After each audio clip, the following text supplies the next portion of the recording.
Hi, this is Winn Claybaugh. Welcome to my Best of Masters weekly audio blog for AmericanSalon.com.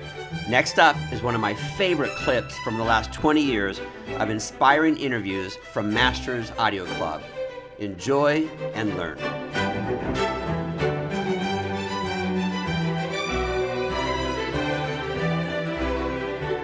In communities all over this country, you have military families. Somebody who's got a son, a daughter, a mom, a dad, brother, or sister serving in the military, and maybe has sacrificed. Maybe you have Gold Star families. They've lost a son or a daughter, or mom or dad. You've got wounded. So I always encourage people. They say, well, what national organizations can I support? Well, support the Gary Sinise Foundation for sure. Right. But also look within your own communities and find out, are there veterans here who need help? Are there, you might have veterans from World War II, Korea, Vietnam, who have incredible stories of things that they have survived and things they did in their lives that nobody in town knows about, because those folks just don't reveal that part of themselves very easily. And I'm sure, all across this country there are people with amazing stories of heroism and sacrifice in defense of freedom that people don't even know about. So I always encourage people locally. It starts local. Help within your own communities. There are big national organizations. You can send in a check or something like that. But if you want to put your hands on the problem, and I go all over the country meeting the people that need the help, I want them to know that I'm personally involved in this. If you want to put your hands on somebody who might need some help, who's sacrificed a lot for our country, look in your own town at the veterans who might be there and see if they need help. I love that message, because it's always that. People say, gosh, I would love to jump on a plane and go feed the hungry orphans in Africa. Well, what about the hungry in your own backyard? I'd love to go do a USO tour. Well, what about the veterans in your own backyard? What about the military personnel who are coming home now and they have specific needs? What are you doing about that? And I think that's how we meet the challenge of the problem. The VA is this big bureaucracy. It's good. Sure, it helps a lot of people, but then you always hear about the people that are just backlogged and don't get the assistance they need because there's too much there. So what about just looking for the veterans in your, there's a local VFW. I remember in my little town, we had the local VFW. It was all the veterans of foreign wars. And I always wondered as a little kid, who's in there? They had an old antique cannon outside the place. You remember those places?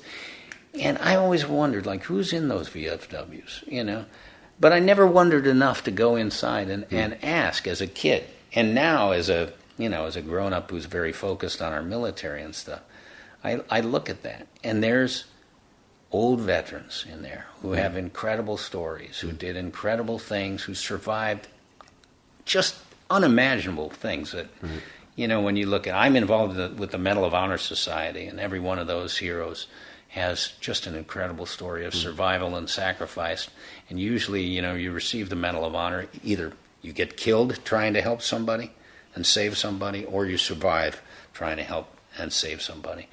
And incredible stories, and there are veterans all around this country who have those stories who might need some help. My father's a veteran from World War II. He was a torpedoes man on a destroyer. And you're right.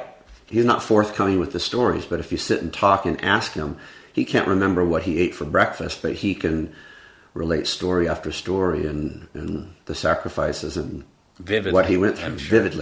Vividly. I'm sure. And well, certainly World War II. I mean, when you look at the magnitude and the massiveness of what was going on at that time, we look at the challenges and the dangers of the world today and everything like that. But I narrated a piece on the History Channel called World War II in HD. And it was a really comprehensive look at how much destruction was going on at that time in the world. Just unimaginable death and destruction going on. 60, 80 million people killed. Entire cities just gone into rubble. Islands, thousands dead on the beaches of Iwo Jima and Okinawa and Guadalcanal and these places like that. Just unimaginable things. And people survived those things. Well, we have a new generation of heroes today who have gone through just so much death and destruction. We've deployed this military over and over and over and over again. Sometimes, 7, 8, 9 deployments through the past dozen years. If you have a little child, that mom or dad may have been gone almost the entire childhood of their kid because of the wars and the nature of the wars. So while they're not on the front pages all the time anymore, and we still do have, several thousand in Afghanistan, and they are still getting hurt and they're still getting killed, there are stories that need to be told, and there are men and women who need help.